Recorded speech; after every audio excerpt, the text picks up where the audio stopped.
Step away from Photoshop for a moment to discuss a very important point. We're problem solving our way through editing, and many times you're not going to have to do the same editing and retouching to every single photograph. So we have to find a way to look for and acknowledge different ways that we can improve our image. And of course, this is a subjective opinion, and not any two people could be in complete agreement on how to edit one photograph.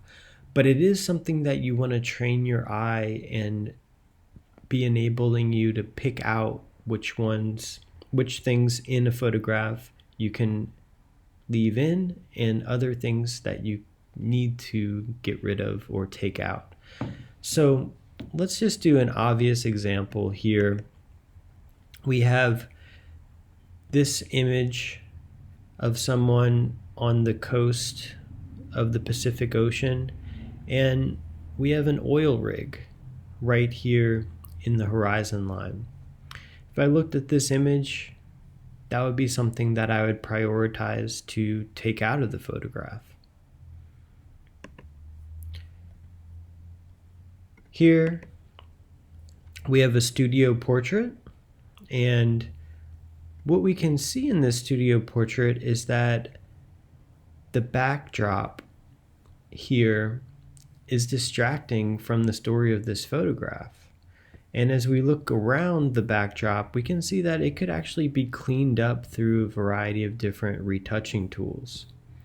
The other thing that we're looking at and looking for are flyaways, as we can see them hitting the shoulder here, and on the left hand side of the composition here, we can think about cleaning up some of the threads that are hanging even down, that might be distracting or that might be too much in terms of style.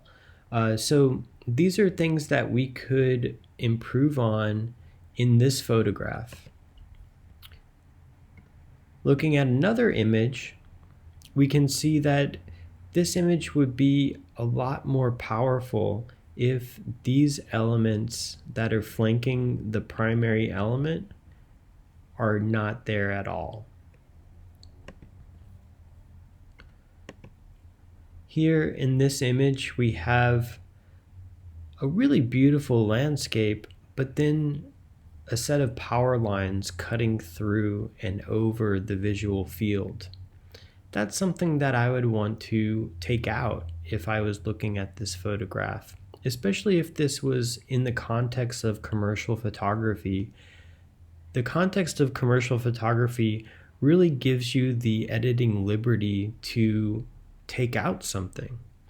Now, if that context changes, for example, if you're working within a documentary context, you wouldn't want to change the truth. You would want to keep the truth and the reality of the photograph intact. But as you can see, it's very easy to edit, and sometimes people do edit the truth in photography. Let's take a look at one last example. Here's a picture of the Disney Concert Hall. And then this is a really good example. There was dirt on this photographer's lens, and then also a flock of pigeons that were in the sky, which, might be a pretty good thing to keep in as a visual element, but in this case we could try to get rid of the birds and see how the photograph improved or not improved. And in a way, problem solving is about trial and error, so give yourself the opportunity to experiment with different ways that you get to point B from point A, and in that kind of trajectory, you'll make up your own mind whether you're actually improving your image or not. So what I'm trying to get at in terms of an editing strategy for the class is that your photography, especially portraiture and especially commercial portraiture, should be retouched, should be edited. Depending on who you're photographing and what context, every single photograph could be retouched and edited with these tools in mind. But what you're editing specifically and how you're getting from point A to point B, well, that is your decision to make. So thank you, and we'll continue with Photoshop.